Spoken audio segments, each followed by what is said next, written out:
Hello there, may the peace, blessings and mercy of God be upon us all as we strive for the truth together. Your friend Grace here.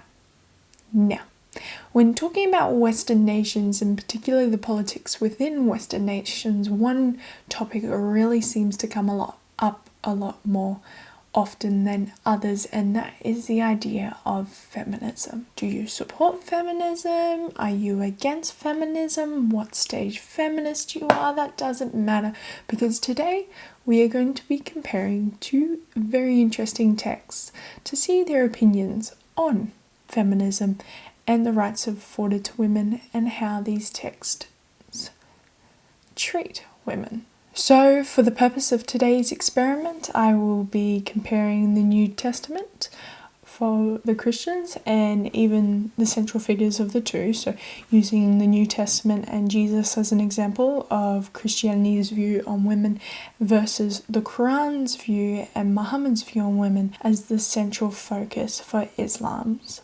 perspective on women. Now, it's, of course, a disclaimer, not in a sense judging the entire religion based on the people and attitudes of today.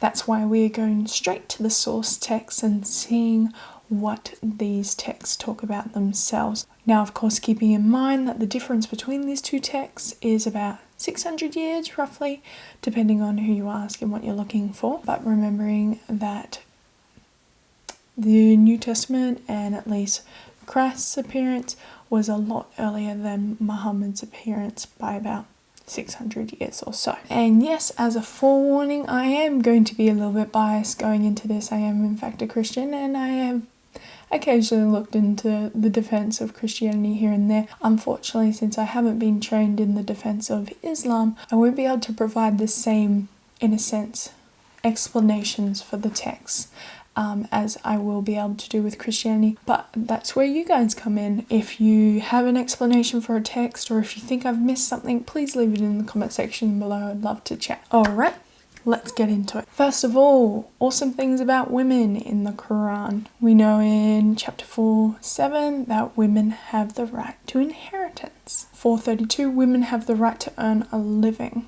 in the Quran. We see in chapter 2 verse 229 to 230 that women have the right to divorce. We see in chapter 16, 58 to 59 that we have the condemnation of infanticide of female babies. Chapter 3, 195 also confirms that men and women are equal in the work of Allah.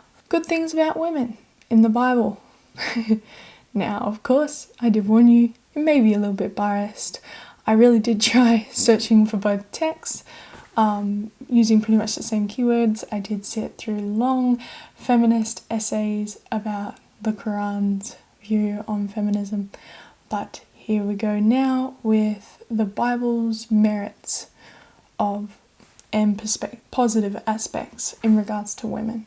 A woman was the vessel in which God used for God's earthly appearance. Women are to be commended and treated like a saint. Romans 16, 1-2. Women risked their necks and were recognized for their service. Romans 16, 3-4. Women are commended for their faith, so much so that it brings healing. Jesus affirms that spiritual education is more important than housework, and that women can take the most honored position at a rabbi's feet.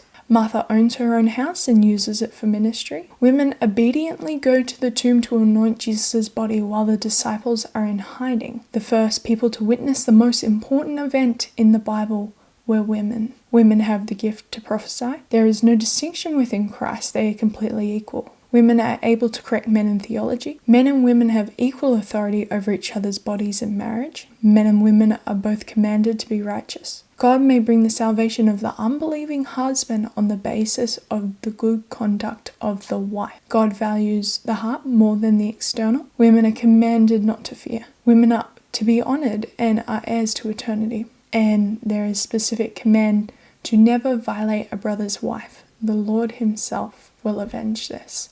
Alright, now let's get to the dark side. What are some of the bad things that the Bible says about women? And yes, this is kind of where my natural defense will come in. Be aware for that bias coming in 3, 2. In church, women are not allowed to teach the men and must be quiet. It is shameful for a woman to speak in church. Women need to cover their head. Christ is the head of man, the man is the head of the woman, of course in marriage. Long hair is one's glory.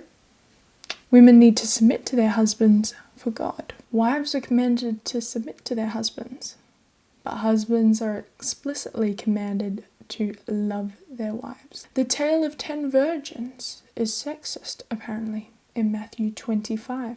Mary needs to be purified after the birth of Jesus. Jesus rebukes his mother. A woman cannot be recognized as a widow unless she is upstanding. Of course, I did some research into this. Turns out it's just a command to make sure that the church is aware of who they're supporting and that the widows are commanded to be remarried. The younger widows are commanded to be remarried, so it takes the burden off the church. Of course, there's more context into it, talking about vows of celibacy and stuff like that. But it's a command to help benefit the church as a whole. Submit to your husband so that he may enter into heaven as your character shows him God's goodness. Wives are the weaker partners. Prostitute is mentioned in Revelation 19. Male virginity is commanded. No mention of female virginity. The wives of the men in power in the church should be dignified. So we're going to judge a man based on a woman's actions, and likewise. Bad things about women in the Quran. Oh, right. A woman should lower her gaze and be modest. A man should have twice the inheritance of a woman. One man is equal to 2 women. I think that's in a court of law as well, though that could be a little bit later. And the men are a degree above them, the women. Men are to rub dirt or water on their hands to purify themselves after casual contact with women. A man can treat his wife like the land he owns. A man can have 2 to 3 wives, but only 1 man for a woman. Men are able to take women as sex slaves, captives, whoever your right hand possesses. God prefers sons over daughters. Lewd women should be punished with a life sentence under house arrest. A Muslim woman's salvation is completely dependent on her husband's righteousness. Women have to completely cover themselves except when with relatives and are to avoid eye contact with men. Women need to cover themselves so they aren't raped. Elderly women are not beautiful enough to cover themselves. Wives should stay at home. Submissive women are rewarded twice over. That's where her merits are most easily found. Muhammad's wives are not allowed to remarry after his death. Wife swapping is permitted. Marrying girls who haven't reached the age of puberty is permitted in the Quran. Disobedient wives can be replaced, and make sure to warn them of that. Wives can be beaten. Men also control a woman's spending from the family budget. So what's your thoughts? Which one's more feminist? Which one gives women more rights? Which one treats women better as a whole? Make sure to leave your thoughts in the comments section below. And God bless.